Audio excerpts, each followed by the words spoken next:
환영합니다. 결실의 말을 맞이하여 스카이드론협회 창립 4차 혁명과 비즈니스 빅뱅 1회와 2회 세미나에 이어 제3회 세미나에 참석하신 모든 분들께 진심으로 환영의 인사를 드립니다.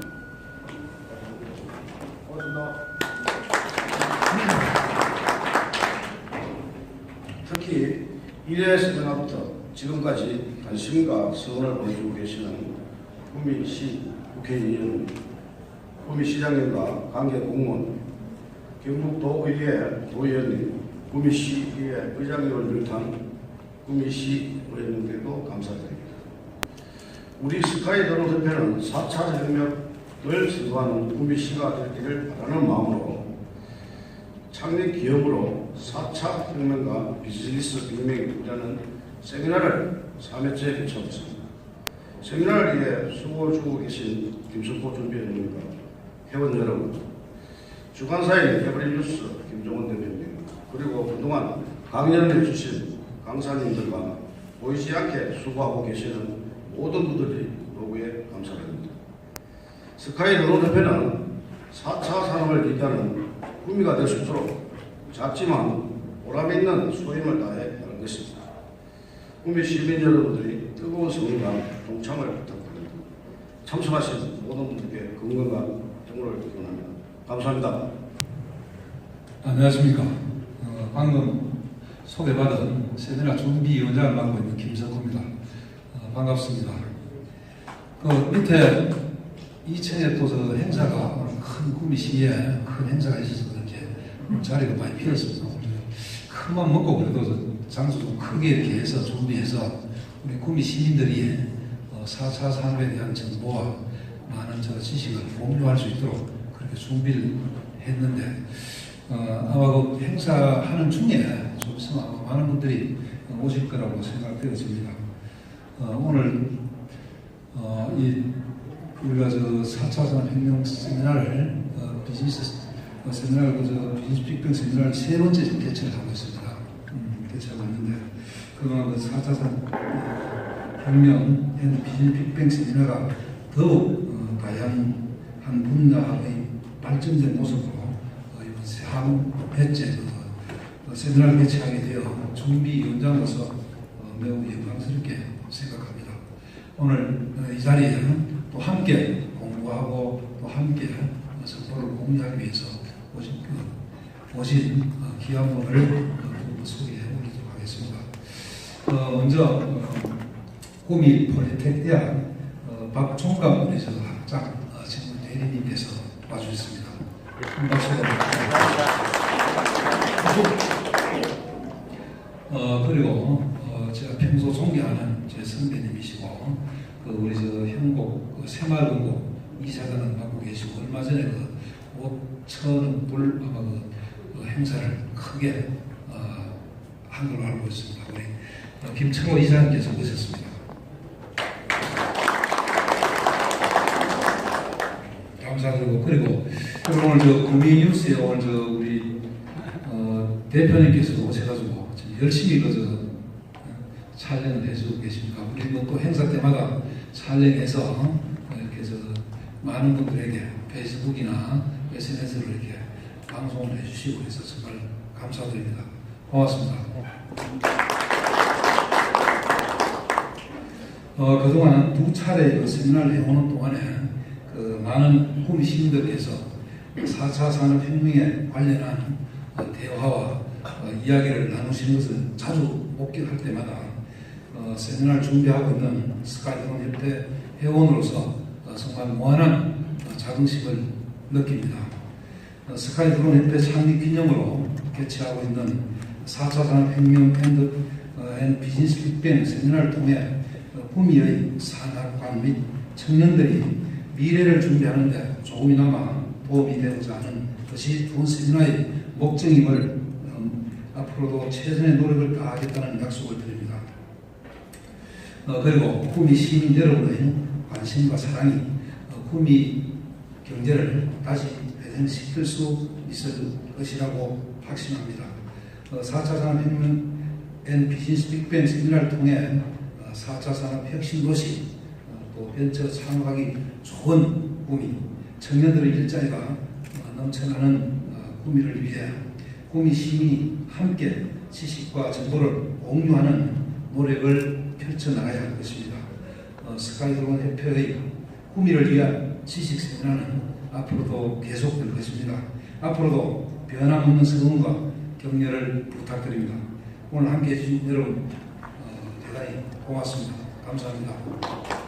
네, 만나뵙게 돼서 반갑습니다. 제가 1차 때 비즈니스 빅뱅, 비즈니스 방법을 어떻게 이 산업에서 해야 되느냐 쪽으로 강의해서 상당히 많은 분이 호응을 하셨고, 두 번째, 저 번째 와서 4차 산업은 어떤 식으로 될 거다라는 부분의 그 구성 요소들에서 설명을 했고, 오늘은 이제 기본적으로 지금 4차 산업에 대한 이슈도 많고, 그 다음에 구미는 어떻게 도시 발전을 해야 이런 방식으로 강의를 드리겠습니다.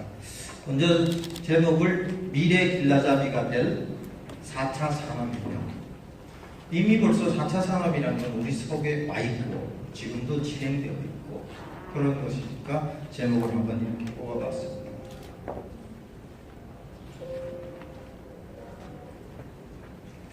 지금 우리가 왜 이렇게 4차 산업 이런 뭔가를 해야 되냐라는 부분은 굉장히 우리나라가 돌아가는 상황이고, 어떻게 보면은 계시는 구미시도 이와 비슷한 풍랑 속에 있지 않나 생각합니다.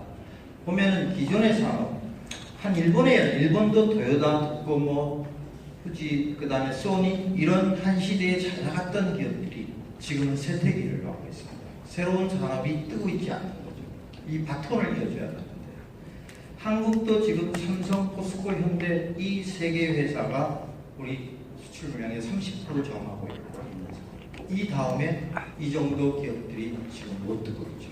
반대로 최근에는 현대자동차까지도 더 힘들어지고 삼성까지 힘들어지고 우리의 살 길이 좀 막막해지고 미래 먹거리를 개발하지 않죠. 반대로 보시는 것이 미국은 어떻게 되어 있냐? 미국은 IBM, 코카콜라, 월마트, GE 이런 회사들이 아직도 건성하면서 발전을 하고 있습니다. 그 와중에 보면은 이렇게 신성장 동력이라고 할 수 있는 디지털 회사들, 구글, 아마존, 우버 이런 회사들, 우버나 에어비앤비는 기업 가치가 30조 원 이상 됩니다. 우리 현대자동차가 지금 50년간 저렇게 열심히 했는 기업 가치가 겨우 30, 최근에 또 내려갔겠죠. 그래서 이런 기업들이 뒷받침이 되니까 미국 경제는 활성화가 되고 있습니다. 반면에 또 최근에 뒤따라오고 있는 이 중국, 우리로 봐서는 우리하고 기술력 적어도 20년, 30년 뒤쳐져 있던 이 중국이 지금 보시는 뱅이라고 해서 바이두라든지 샤오미, 그 다음에 알리바바, 텐센트 이런 기업들이 세계로 뻗어나고 기업 가치도 높을 뿐더러 이제 우리하고의 기술 격차가 굉장히 줄어들고 있습니다. 왜 우리는 이렇게 됐을까? 왜 우리 한국은 바톤 터치를 못해가지고 미국을 옆에 있으면서 항상 미국의 동맹국이고 혈맹국이 이렇게 가까이 있는데 왜 우리는 미국을 못 따라가고 있을까? 이 와중에 다른 나라들은 어떻게 하고 있을까? 좀 보려고 합니다.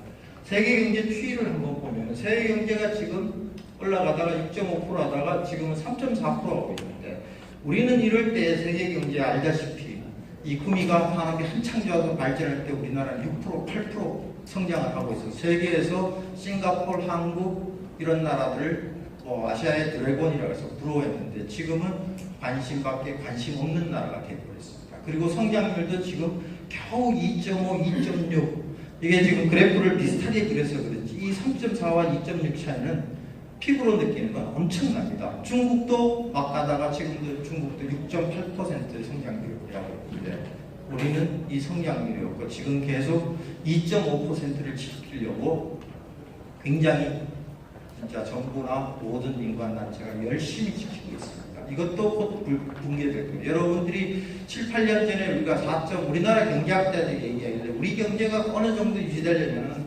4%대는 돼야 된다고 그랬습니다. 그래서 4%, 4.5% 무너질 때 그 당시 신문들을 보면은 굉장히 걱정을 많이 이제 큰일 났다고 하는데 버텨보니까 2.몇% 살 수는 있는데 살기가 굉장히 어렵죠.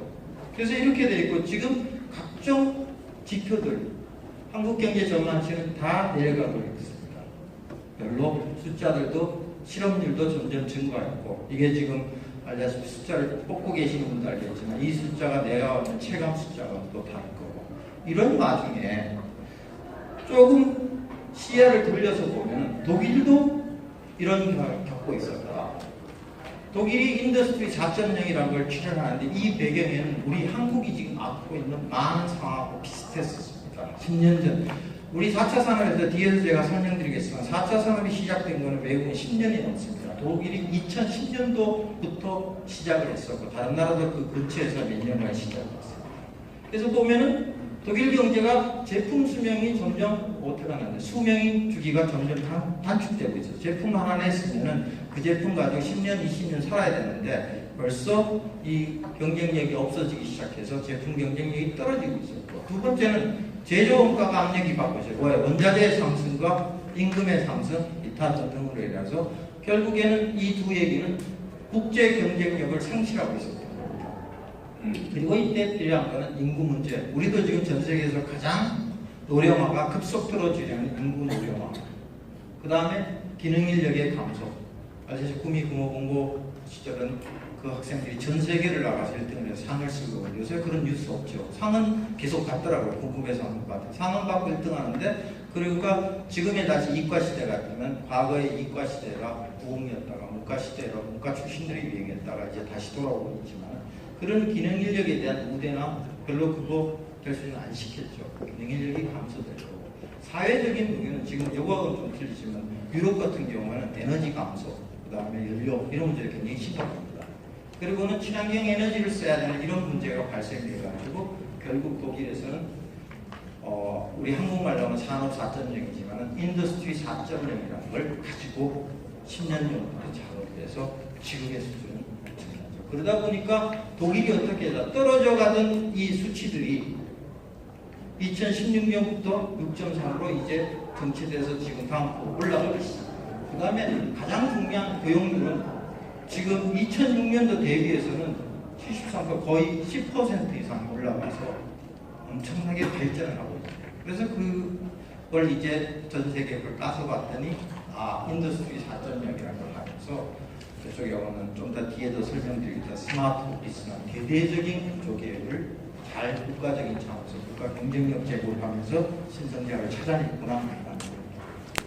그래서 독일은 인더스트리 4.0이라는 어젠다를 가지고 이걸 가지고 2011년 11월부터 설비 단말기 중심의 플랫폼이라고 해서 이걸 만들어가지고 결국에는 플랫폼 인더스트리라고 표현을 하는데 좀 쉽게 설명하자면 우리 피지컬, 물질적으로 기기들과 사이버, 인터넷이나 이렇게 해서 연결시키겠다. 그러니까 그 제품이가 혹시 아시는데 스마트 오피스라고 그래요. 내지는 스마트 팩토리라고 해가지고 공장에서 일어나는 우리도 QC 검사하고 식스기만 다 하고 있지만 공장에서 통과되는 그 순간을 카메라로 찍어서 디텍티브를 해서 발견을 해가 거기서 디테일하게 말씀드리면은 결함들을 더 높이고 그리고 그걸 시스템화 시켜가지고 자동 관리를 시키고 그동안에 자동은 기계에 의해서 뭔가 조금 했는데 이제 그런 식으로 하고 생활 패턴이 바뀌면서 제가 저번에 와서 설명드리겠지만은 보통 이 신발 하나 제가 신고 있는 이 신발이 아디다스 건데 이게 이제는 중국에 다 나가서 봉사했을 때 중국에서 생산 디자인을 해서 중국에 주면은 결국 디자인해서 공장에서 만들어가지고 전 세계에 물건을 가는데 1년 6개월이 걸렸던 거를 지금은 이 신발이 우리가 원하는 거 내가 원하는 거 밑에서 뭐로 이렇게 바꿔가지고 지나면 60일 만에 신제품을 만들어내고 가격도 로봇이 정도라고 시스템이 아니기 때문에 별로 중국이 저희 임금의 중국 가지고 해서 별로 차이가 없더라. 그 사람들은 메이드 인 독일을 좋아해. 좀 세금 혜택 주고 이런 문제가 아니라 근본적으로 생산하는 환경이나 이걸 바꿔줘야 돼요. 그래서 최근에 보더니 구미도 일부 회사에서 작게나마 스마트 팩토리를 진행하고 있는 것 같습니다. 그렇게 해서 진행해서 이 독일이 많이 지금 뜨고 있는 와중에 이 와중에 2016년 1월 달에 세계 지식 포럼이라는 게 다보스에서 열리면서 클라우드 시고 4차 혁명 우리나라에서 이 사람들이 어떠냐, 과연 지식이 있느냐, 그리고 어떤 사람은 3차 산업 후반기에 있는 거 아니냐라는 얘기들. 제가 오늘 거기서 좀 뒷부분에서 한국 국산에서 어떤 제 나름대로의 견해를 가지고 말씀을 드리고 싶은 부분이 좀 있습니다. 조금만 참아해 주시고요. 그래서 4차 산업의 결국 대표되는 기술이 뭐냐라고 보시면 알다시피 데이터를 모아가지고 그걸 가지고 인공지능으로 연결시켜가지고 하는 거고, 그 다음에 지금 하고 계시는 무인자동차나 드론 이런 것들이 유행하면서 3D 프린팅이 되면서 사물 인터넷, 그 다음에 스마트 기술이 인공지능 로봇이 나온다 이거죠. 이 어느 한 곳에도 우리 한국이 지금 1등은 없다는 겁니다. 그 다음에 두 번째는 이 어느 한 곳을 잘할 수 있는 전문가가 없다라는 거죠. 그래서 이 5개 정도의 사안이 오늘 여기 강연을 통해서 3D 프린팅에 대해서 좀 전망을 하면서 좀 말씀을 드릴 겁니다. 그리고 여기서 하고 있는 무인자동차, 드론이나 그쪽에서 가고 이런 대표 기술들을 우리가 잘하고 있냐? 그렇게 잘하고 있지 못하고 앞길도 좀 불투명하다라는 사실. 그래서 4차 혁명의 특징 중에 초연결성, 이제 사물과 머신과 머신, 기계와 기계가 연결돼서 자기네들끼리 뭔가 통제도 하고 명령도 주고 하는 이걸 보고 머신 투 머신이라고 하고, 그 다음에 사람이 얘인데 명령을 시킵니다. 그런 것들도 진행하고 사물과 이런 그럴 때 그 안에 또 최근에 들어와서 인공지능을 한 게, 한 예를 들자면 쉽게 하면 지금 핸드폰이 지금 요번에 새로운 게 나옵니다. 그런데 근데 그 저보다 더 전문가들이 말씀 핸드폰 바꾸려면 내년 중순 넘어서 바꾸라. 왜 그러냐?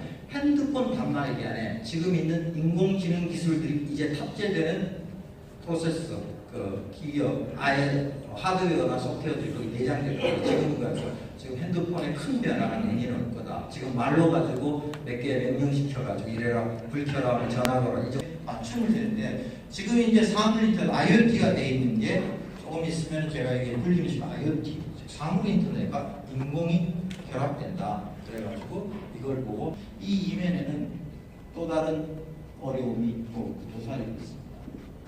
그래서 4차 산업이 큰 거는 데이터 교환 기술에서 뭔가 5G가 지금 적응해 나갈 거냐라는 부분. 그 다음에 서비스에는 지금 보시다시피 정밀의료, 맞춤의 교육, 핀테크 관련된 것들이 나오고, 그 다음에 국방, 치안, 복지 부분도 많이 바뀔 거다. 산업 구조가. 결국 산업 구조는 지능화하고 효율화되는 쪽으로 갈 거며, 그 다음에 산업 구조의 변화에 의해 가지고 사회 구조도 바뀌어가고 있다. 고용 구조가 이제 바뀌어지고 있다. 저도 이런 말씀 드리지만은 제가 얼마 전에 큰 기업, 대기업하고 어떻게 일을 하러 갔더니 제 명함에는 주소가 없습니다. 그랬더니 나를 일시키려고 그러니까 이 사람 불안한 사람이니까 사무실이 어디십니까? 사무실 제가 일산에 살고 그쪽에 작게 있다고. 근데 사무실을 안 정리면 제가 일은 주로 사무실이 아니고 서울시내 나오면 코워킹 공간이라고 공짜로 쓸 수 있는 공간들이 많고, 내가 강연 가고 하니까 거기가 사무실인데 저는 사무실에 있어야 될 별일이 없습니다. 그래서 사무실이 없는 거죠. 그리고 일자리도 나는 프로젝트 베이스로 일을 하기 때문에 불러주는 데 가서 내가 돈 받고 일하면 되는 거고, 저의 경우도 이렇게 바뀌어. 저 같은 사람들이 많고 세계적으로 예측한 향후 인력 구조 중에 한 60%는 회사에 고용되지 않는 사람이 있을 거다라는 부분이 이제 얘기가 되고 있는 거고, 그 다음에 고용도 지금 현재 우리나라나 일본이나 많이 탄력적이고요. 필요할 때 많이 쓰고 없을 때 좀 다른 일하고 이렇게 했는데, 우리나라는 지금 나는 여기 소속되고 끝까지 일을 있든 없든 나에게 돈을 달라는 구조로 되죠.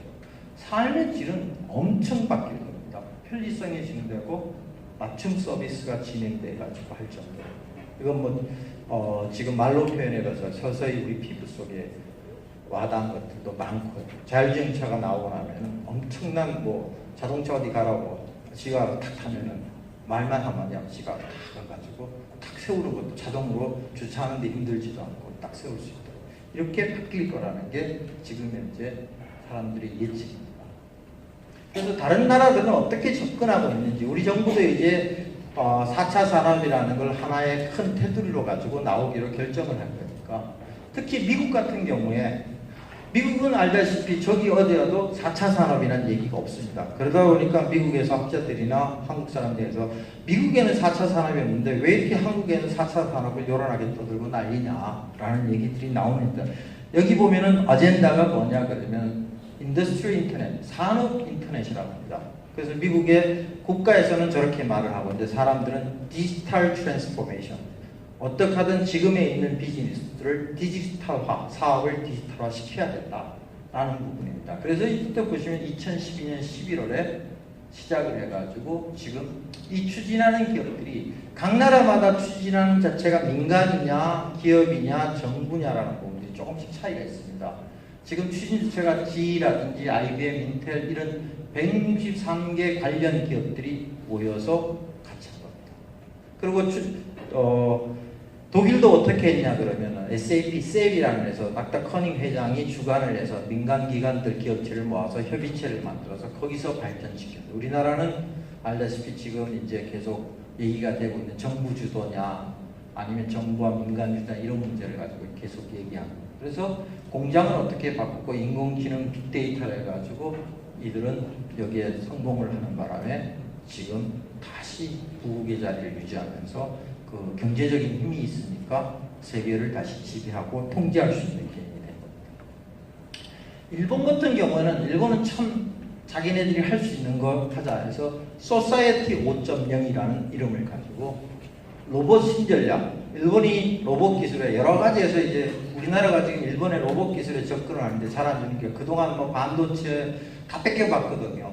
이제 절대 안 주는 거예요. 그래서 로봇 신전략에서 로봇을 어떻게 가지고 활용해서 하느냐라는 걸 가지고 굉장히 연구를 많이 해서 굉장히 빠릅니다. 그래서 추진 주체를 뭐라 하고 있냐면 로봇 혁명 실천 회의라는 걸 만들어가서 로봇 관련돼서 148개국 국내외 단체가 연결을 시켜가지고 로봇 생태계 사회적 문제 해결, 그 다음에 IoT 공장 자동화하는 CPS를 혁명을 주도하고 있습니다. 이 로봇의 재밌는 거는 텔레비에서 가끔 보시는데 제가 오늘 강연도 길고 뒷분도 많고 이래가지고 안 했는데 페퍼라는 PEPPER, 페퍼라 해서 로봇이 좀 작아요. 근데 우리는 그동안의 로봇은 어떻게 했냐면 공장에서 가지고 공장기기 자동화하는 로봇을 생각했었는데 이걸 만든 사람이 누구냐면 손정희 씨가 로봇을 한 요거만한 애도 페퍼라고 만들었는데 세계에서 처음 하는 그 로봇이 소셜 로봇이라고. 그래서 그걸 만들어 놨더니 독신 가구들이 있는 가격도 제법 비쌉니다. 근데 그 집에서 쓰는 거예요. 그래서 홀로 계시는 사람이 대화도 하고 심부름도 시키고. 그래서 로봇을 점점 인간 근처로 갖다 놓은 거죠. 그래서 실제 로봇이 사회에 들어와서 같이 인간과 공존하며 살아가면서 로봇이 도와주는 일을 하고 있고 아마 텔레비에 많이 볼 겁니다. 그동안에 뭐 지금 손 들고 있고 로봇이 굉장히 해결하기 어렵다면 이 계단 오르는 거 예? 이런 것들 되게 힘들어해서 우리는 이 구조가 이 여러 가지 문제인데 그런 것들을 잘 해결해 가지고 로봇 분야는 지금 전 세계에서 최고를 가고 있는 거예요. 그래서 자기네들이 필요한 로봇 분야 소사이티 5.0이라는 걸 가지고 추진하기 시작했어요. 중국 동안 중국 제조 2.50이라고 해서 중국도 이 슬로건 어젠다를 내려가지고 국가 제조 강국 건설 전략 자문위원회를 만들어가고 민간 활동으로 하고 있습니다. 그래서 이렇게 시작하는 중국 때문에 우리 한국은 4차 산업에서 어디에 있느냐? 우리는 10년 전에 남을 시작했는데 그리고 중국 몇 년 전에 따라도 하는데 우리는 현재 정권이 나오면서 4차 산업이라는 걸 어젠다로 내걸었습니다. 4차 산업은 실질적으로 남들이 얘기하는 게 저도 그렇게 생각해요. 허상일 수도 있습니다. 껍데기 뭔가 근데 앞에 말했던 4차 산업의 기술들, 대표 기술들을 뭔가 하나로 쌓아야 되겠다. 각 나라도 이름은 다 다르겠습니다. 그래서 우리가 옛날에 그 박정희 대통령이 경제를 살리기 위해서 경제개발 몇 주년이라고 몇 학년에서 프레임을 짰듯이 하나의 틀이라고 생각을 저는 합니다. 그 안에 저런 기술들이 녹아있는 거고 그래서 그걸로 정부가 하겠다고 하나의 프레임을 냈고 정부는 나오면서 지금 장관 이상의 총리급으로 격상을 해가지고 하겠다고 해서 했는데 여기 지금 문제가 있는 거는 왜 추진도 못하고 아직 지금 있느냐면은 지자체들과의 어떤 관계, 그 다음에 정부 주관이냐, 아예 경제 자체가 주관이냐, 누가 뭘 할 건데 이런 데 대한 논의들이 아직 있어서 참 안타깝습니다. 이 시간에서 조사를 했습니다. 스위스 우리나라는 알려지도 않는데 참 잘하고 있다. 스위스를 한번 가보실 기회는 스위스가 원래는 나라가 초정밀, 시제라든지 이 초정밀 국가였습니다. 그러다가 한동안 스위스가 지식 산업국가로 바뀌었어요. 왜냐하면 그 유럽의 중심에 있어서 유명한 석학들이 부르면 나서 저도 어떤 큰 기관에서 거기 가서 세미나도 받고 참 좋더라고요. 스위스에서 조금만 옆에 남은 성들이 비어있는데 그 성을 사가지고 그 성에서 강연을 하고 거기서 강을 보면서 휴식도 하면서 서로 대담도 하고 세계에서 다양한 사람들과 할 수 있는 지식산업을 갖던 스위스가 그걸 바탕으로 해서 4차 산업을 시작해서 지금 교육, 노동력 융성, 기술 수준은 굉장히 높은 1위를 하고 있습니다. 스위스가 다시 또 지금 현재 스위스 가면 스위스 금고을 해서 맡겨놨던 그 돈을 자본이 했던 거를 다시 해체됐는데 요새 블록체인이라는 걸 해서 비트코인 이런 걸 해서 다시 경제 문제에서 대두가 되고 있을 정도입니다. 그리고 미국, 일본, 독일, 한국 기술 수준 굉장히 좋았는데 세계 명장도 많이 나오는데 지금 23위, 교육 시스템은 49위, 노동 유연성은 83점 나오고 있습니다. 중국하고도 비교해봐도 기술 수준에서 좀 위지 이런 교육 시스템, 노동 시스템에서는 별로 우리가 그렇게 좋은 점수를 못 받고 있는 그 순위에서. 근데 이렇게 해서 봤는데 이걸 보면 또 더 황당한 숫자가 나옵니다. 국가기관에서 한 겁니다. 한국산업기술평가원에서 평가했는데 전 세계 기술 중에 우리나라 현재 1위 하는 건 단 하나밖에 없다. 그 다음에 일본이 33개나 있고 유럽이 21개, 미국이 87개 있다.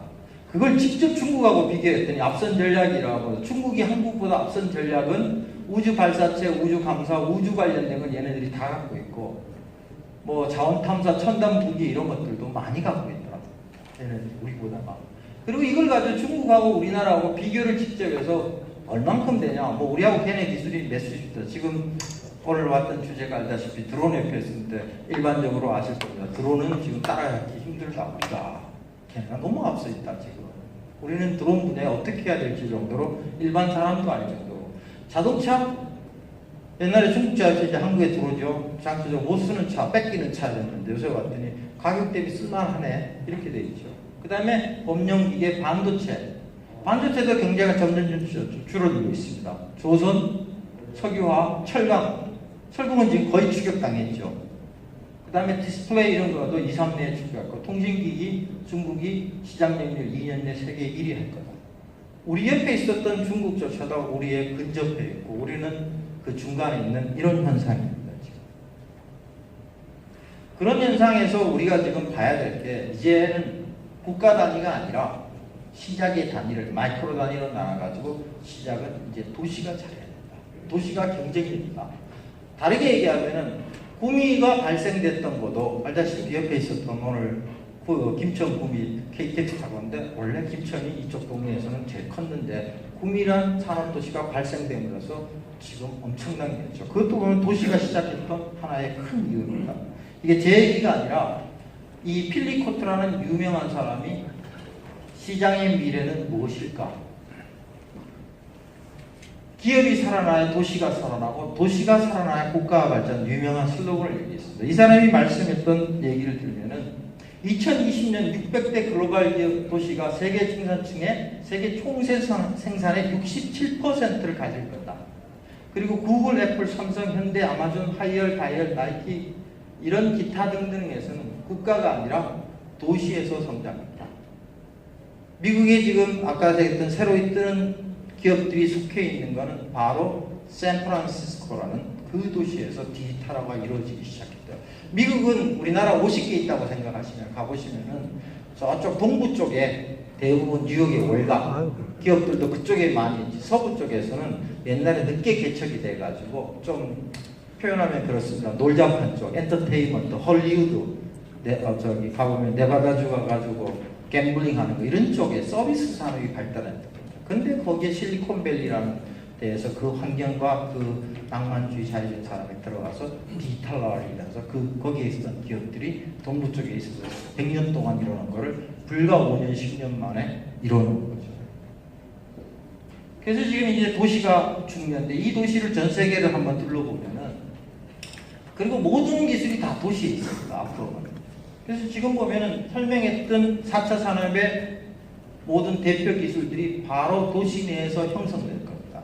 그래서 이런 도시들이 형성되는 걸 뭐라 그러나 스마트 시티라고 불립니다. 지금 이 스마트 시티를 부산서도 스마트 시티 하겠다고 세계적인 이걸 하는 기업하고도 한번 세미나가 있었고요. 그리고 2일 전에 일산 킨텍스에서 그 스마트 도시에서 세계 유행 기구들이 와가지고 서울시를 하고 협약을 맺어 있었고, 앞으로 도시는 이제 스마트다. 그동안에 우리나라의 개념이 뭐였냐 그러면요, 도시를 좀 재생시키자. 일본에 있었던 걸 옛날에 일본을 어떻게 재생시켜가지고 길을 좀 빠듯빠듯하게 내가지고 정리를 해가지고 하려고 그랬는데, 그거에 가서 이런 대표 기술이 들어갈 수가 없다. 이런 기술들을 한꺼번에 넣으면 스마트 시티로 바꾸어야 된다라고 해서 스마트 시티가 좀 되면 교통하는 모든 것이 자율 시스템으로 통제가 되고, 에너지도 얼마 쓰는지에 대해서 통제가 이루어지면서 그 다음에 생활복지 부분도 다 이루어지고 우리 물관리도 이루어지려고 그래요. 한 예를 들면 지금 서울서도 이거 관련되는 기업이 보면은 가장 그 낮은 수준으로 말씀을 드리면 우리 전기 쓰고 수도 쓰고 가스 쓰고 하면 검침원이 찾아오죠. 근데 이게 사물 인터넷이면 그 건축 옆에다가 기기만 하나 달아놓으면 얘가 센서가 해가지고 본사에다가 해서 이 집 얼마 쓰는지 알고 있습니다. 그래서 그게 자동적으로 다 연결된 IoT가 될 거며, 그 다음에 그게 되고 난 다음에 여기다가 인공지능이 들어가면 이 집에 지금 쓰는 전력량과 가스량에 대해서 최적으로 추천을 해줘가지고 어떻게 쓰도록 바꿔줄 거며, 그 과금 체계도 달라질 거며, 자율주행차가 나오면 도시에 흐르는 모든 신호 체계도 달라질 거며, 지금 이런 것을 한꺼번에 하겠다고 하는 도시가 어디냐면은 조금 황당할 수도 있어요. 인도네시아의 자카르타인데 그 옆에 말레이시아가 벌써 스마트 시티를 해가지고 여기는 뭐냐, 아예 화폐도 없이 돈도 그 지역만 통용되는 걸로 가지고 하겠다고 지금 나오고 있는 상황입니다. 그래서 스마트 시티가 발생돼가 지금 소개하는 이 핀란드나 대한 스마트 시티는 아니지만 이런 식으로 가고 있는데, 핀란드의 헬싱키에 가보시면 인구 작고 날씨 되게 춥습니다. 그래서 거기 가보면은 그 북반구에 있어가지고 오후 3시만 되면 깜깜합니다. 핀란드가 왜 교육이 잘 돼 있고 내부 가구가 잘 돼 있냐 그러면은 안에서 할 일이 없어. 3시 되면 집에 들어가야 돼. 깜깜해. 그냥 깜깜해. 우리 완전 밤이에요. 춥고. 그래서 거기 들어가가지고 집에서 부모님이 교육시켜주고 학교 교육도 나가는. 그리고 의자도 발달되고 집안의 가구들도 발달되는. 이 핀란드가 거기 안에서 알토라는 대학이 있고, 이 알토 대학이라는 있고, 그 다음에 여기에 사우나라 그래가지고 핀란드 사우나가 진짜 가보면 있습니다. 우리가 알고 있는 핀란드 사우나가 좀 틀리는데, 그 사우나를 해가지고 자기네들 그 이름 가지고 창업할 수 있는 공간을 만들어가지고 대단히 크게 만들어가지고, 그리고는 굉장히 큰 슬러시라는 그 북유럽 지대의 최다의 창업 행사를, 슬러시라는 행사를 진행하고 있고, 도시 자체 안에도 보면은 아직까지는 스마트 시티를 이렇게 통제를 하고 있지만 충분히 가능할 수 있고 도시가 온화하게 되어 있는 그런 도시로 지금 북유럽 쪽에서는 되게 뜨고 있는 도시죠. 그 다음에 또 잘 알고 있는 실리콘밸리. 이 실리콘밸리는 아시는지 모르겠습니다만, 이게 그 샌프란시스코가 미국에서도 집값 3번째로 비싼다. 엄청 비싸요. 그런 도시 옆에 학교가 2개나 있죠. 스탠퍼드 대학하고 또 하나 제 기억에는 2개 유명한 대학을 그쪽에 가지고 있으면서, 캘리포니아 베이 지역이라서 우리로 가면은 지금 LA가 요 밑에 있죠. 요로 딱 하면 도로가 아주 좋습니다. 우리가 동해안 도로 같이 바다를 보고 해서 원어원 도로라고 해서 내려가고 있는데, 여기에는 4개의 우리가 좀 지역 같은 데 있고, 인구 한 300만 안 되는 도시인데, 여기에 지금 이렇게 큰 첨단 기업들이 다 들어가고 있고, 일자리도 이만큼 많이 있고, 날씨도 온중 따뜻한 지역이면서 아주 살기가 좋은 지역입니다. 근데 여기에 뭐가 있었냐 그러면, 이전에는 히피족들, 우리 그 돌아가신 앙드레 김씨가 저기 가면 굉장히 유명합니다. 저기 그 지역 자체가 좀 동성애 이런 거에서 자유로워가지고, 그래서 앙드레 김이 날이 있습니다. 1년에 연중돼요. 그렇게 자유롭고 뭔가 기존의 체제에서 거부했던 사람들이 모였던 도시가 최근에는 지난 10년간 실리콘밸리 문화를 만들어가지고 지금 전 세계에서 가장 핫한 도시로 되어 있습니다.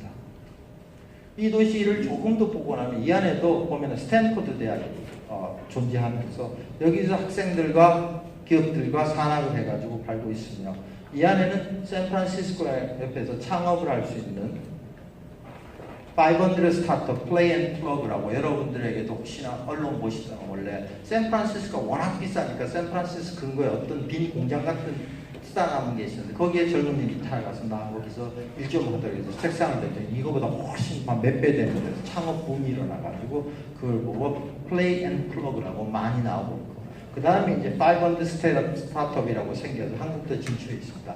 500개의 기업을 창업을 시켜서 이 기업들이 세계화 만들겠다 해서 이런 장소들이 나고 그 다음에 또 테크크런치라고 지금 샌프란시스코에 많은 행사들이 있는데 그 도시에서 큰 세미나들이 일어나는 겁니다. 우리도 이렇게 좋은 구미코가 있는데 이 시들이 외국 사람들하고 와서 항상 여기서 세미나도 하고 컨벤션도 하고 이렇게 일어나고 이건 뭐 세미나들도 되게 비슷합니다. 그러니까 인구가 유입되고 아니면 유입이 안 되고 찾아올 수 있는 이런 식으로 만들어놓은 것이죠.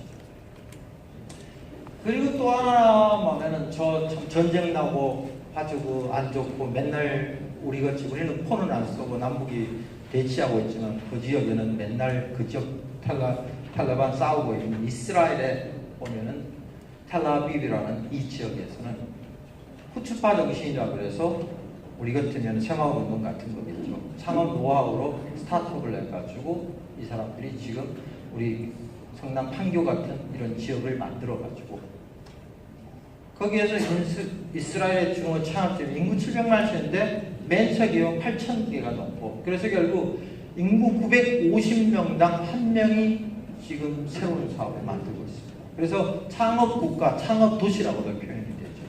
벤처 캐피탈이 벌써 요즈마 그룹이 한국도 진출해가지고 한국 기업에도 투자를 많이 하고 있습니다. 더 놀라운 것은 나스닥에 상장한 기업이 63개업입니다. 중국, 캐나다에 의해서 외국 기업은 세계 3위에 해당하고 30개 상위 30위권 컴퓨터 공학 가운데 4곳이 이스라엘 대학이 있고 여기에 그러다 보니까 저 위험한 지역에도 마이크로소프트, 구글, IBM이 그 지역 거점 지역으로 활용하고 있을 정도로 이 지역도 지금 굉장히 핫한 지역입니다. 그래서 80명 중 1명이 창업을 시도하고 800명 중 1명이 창업에 성공한 창업국가로서 아예 되죠. 이 창업이 왜 중요하냐? 아까 앞에 봐셨던 것 같이 향후 그 나라의 성장 동력을 키우려고 우리도 그동안의 신성작전에서 이명박 정권부터 시장에서는 원천 기술을 확보해가지고 이거를 발전시키자라는 게 못했어요. 그래서 원천 기술을 확보하기 위해서 굉장히 노력을 했습니다. 근데 여기도 지금 구미에 LCD 산업단지가 들어왔는데 LCD 기술을 봤더니 30년 전에 시작을 해서 원천 기술을 확보해가지고 우리나라 고용 몇만 명 일어났냐? 8만 명 일어났냐? 30년 8만 명이 이루는데 30년 걸리더라. 이래가지고는 이게 어떻게 뭐 하나 잡아가지고 기업을 발전시키고 국가를 발전시키기는 힘들다. 이제는 그렇게 큰 기업보다는 스타트업 창업률과 기업을 발전시키는 게 미국에서 사례하고 있고 다른 나라에서도 많이 나니까 중국 같은 경우에도 알다시피 알리바바라는 마위는 영어 선생님 하다가 저렇게 해가지고 지금 뭐 60조 이상, 100조 원 이상의 기업 가치를 만드는 회사 고용 창출이 엄청나게 되어 있습니다. 이게 이제 바뀌어져야 됩니다. 그리고 이 판교 테크노밸리는 왜 데리고 나왔냐?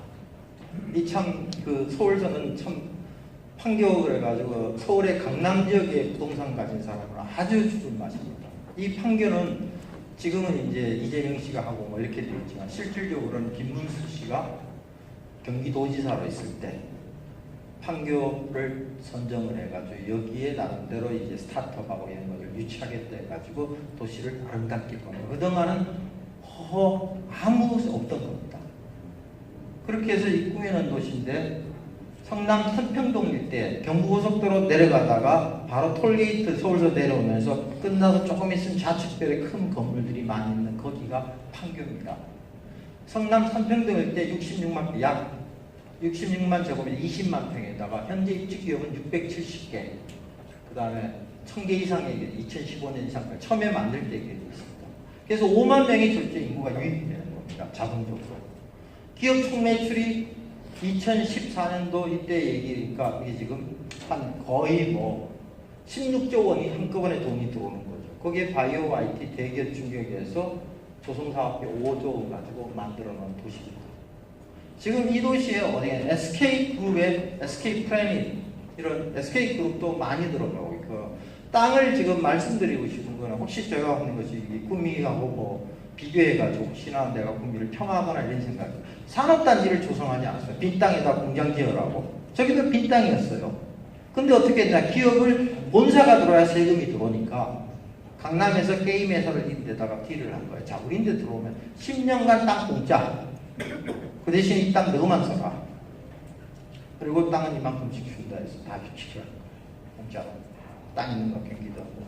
그게 들어오니까 알다시피 카카오, 뭐 네이버 이런 것들이 다 들어간 거예요. 거기에 바로 한꺼번에 유치를 한 거예요. 기존의 산업단지 구성 방식은 그게 아니었죠. 땅을 잘 조성해 줄 테니까 기존의 옆집 배우다가 지금도 싸라. 그래서 공장 돌아라. 그러면은 거기에 고용도 창출되고 사람이 있어야 되니까 이런 식으로 가지고 왔는데 이 방식은 이제 힘들다. 지금 그러니까 경기 북부에다 하나 찍어야 되겠다. 그래서 고양시 옆에다가 하나 해가지고 거기는 문화밸리라고 해서 한 3만 평에다가 CJ그룹이 전체적으로 들어오는 게 되고 이제 지금 싸우고 있대. 양주로 가느냐 의정부로 가느냐 거기에 경기 북부에 이런 30만 평짜리 들어오면서 기업을 다 유치시키겠다. 그러면은 거기는 또 세금이 또 몇 수십조가 인구가 몇 수만 명이 유입. 구미가 지금 필요한 것이 산업단지 조성이 아니라 뭔가 이런 기업이 올 수 있는 유입단체를 끌어가 유입 목적을 가지고 해야만이 지금 될 수 있다고 저는 생각하고 봐서 이 케이스를 가지고 도시 발전의 가장 중요한 큰 요인 중에 하나는 이 학교입니다. 대학교. 여기도 잘 아시겠지만 금호공고라는 아주 그 당시에 고등학교, 대학이 들어가는 20%밖에 안 될 졸업생이 없었어요. 그 당시에 금호공고라는 데서 기술적인 지원이 바탕이 되고 거기에 유능한 인력들이 있었기 때문에 왜 기업들이 이쪽으로 올 수밖에 없었던 거죠. 그래서 지금 금호공대, 그 다음에 구미 관련된 구미대학에서 많은 대학이니까 결국에는 이 대학이 좋은 인력을 창출시키고 산학을 해야 된다. 그리고 이 학교는 뭐가 있어야 되냐? 프로그램이 있어야 된다. 기업을 도와줄 프로그램들이 뭐냐? 그리고 그 기업에서 아이디어를 갖고 나온 새로운 아이디어를 인큐베이팅, 창출시켜가지고 해줘야 된다. 그래서 헬싱키나 샌프란시스코 이런 대학들이 각 지역에서 거점 역할을 해주면서 좋은 인력을 키워주면 거기는 이런 프로그램들이 있어가지고 항상 사람들에게 새로운 마인드를 자극시켜주고 담이 없는 학교, 대왕시켜주고 있어요. 그래서 사우나 플레이 요즘 하도록 이런 인큐베이팅을 할 수 있었던 거예요.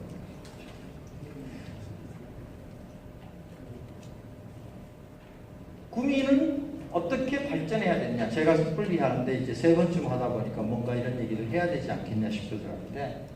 결국 구미는 보면은 지금 뭐가 많냐? 제조기업은 되게 많습니다. 노후화되는 제조기업 산단을 어떻게 스마트 팩토리를 현실화시키려는 기술적인 문제, 껍데기적인 문제도 있지만 또 하나는 이 기술기업들이 많이 나올 수 있는 환경을 조성해 줘야 됩니다. 그 돈 들여가지고 스마트 팩토리 만들어는 뭐 합니까? 스마트 팩토리 안에서 스마트하게 생산하는 생산물들을 가질 수 있는 기술이 있는 기업들이 거기에 돈은 옛날에 은행에 구웠는데 이제는 벤처 캐피탈들이 자금을 지원해줘야 됩니다.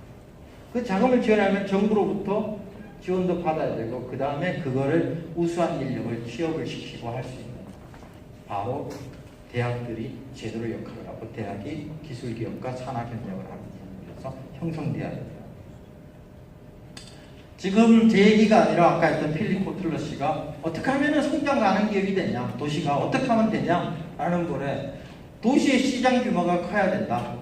도시 자체가 소비할 수 있고 점점점 도시는 확대돼야 된다는 거고 고소득가가 고급 인재가 많아야 된다. 그 다음에 물류 역량이 있어야 된다. 물건을 가지고 여기저기 실어날 수 있는 좋은 허브가 돼야 된다. 그리고 기업에 인센티브를 줘야 된다. 산업단지를 갖춰야 된다. 생산, 판매, 서비스 있는 공급망을 갖춰야 된다. 이제는 작업자족도 어느 정도 돼야지 여기서 만드는 것 전부 다 딴 데 팔겠다는 생각만 가지고는 안 된다는 거예요.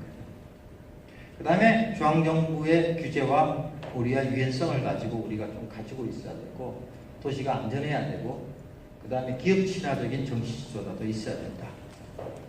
그리고 교육 인프라 그리고 상업적 강점을 지닌 랜드마크가 필요하다. 이 마지막 부분도 저도 좀 말씀 첨언을 드리고 싶은데 구미의 랜드마크는 뭘까? 혹시 인천을 조금 나이 드신 분들도 계시는데 옛날에 우리가 교과서에는 우리나라 3대 도시 그러면은 서울, 부산, 대구였거든요. 지금은 지금 젊은 세대들 들어오면 안 그렇고 인천 가보면은 인천 자체로는 알다시피 재정이 굉장히 부실합니다. 그러나 송도, 청라지구 가보면은 건물 섰는 거 보면 깜짝깜짝 놀랍니다. 도시도 잘 만들어놨고 거기에 어떻게 지금 인프라를 잘 갖고 사람을 유입시키면은 저 동부가 지역이 엄청난 도시로 뜰 겁니다. 그리고 거기 가보면 랜드마크가 있어요. 그러니까 뭔가 상징성이 있을 수 있는 랜드마크를 하나 정도는 구미도 필요하지 않겠나. 대구도 보면은 별로 그동안 랜드마크가 없었습니다. 그래서 동대구역에 센텀 신세계백화점이 드러나가지고 화두도 되고 있듯이 구미도 지금 앞으로 구미시가 다른 모습을 그동안은 산업단지에서 역할을 했는데 그 산업단지라도 무슨 랜드마크가 있어야 되고 이 지역의 다른 거에서 랜드마크를 가져가지고 친화적인 정치들과 중앙정부와서 학교와 산학협력을 같이 하면 좋지 않을까라는 생각이 듭니다. 그 뒷장에 있었던 부분은 제가 토론할 때 하도록 하고 다시 넘어가도록 하겠습니다. 네, 경청해 주셔서 고맙습니다.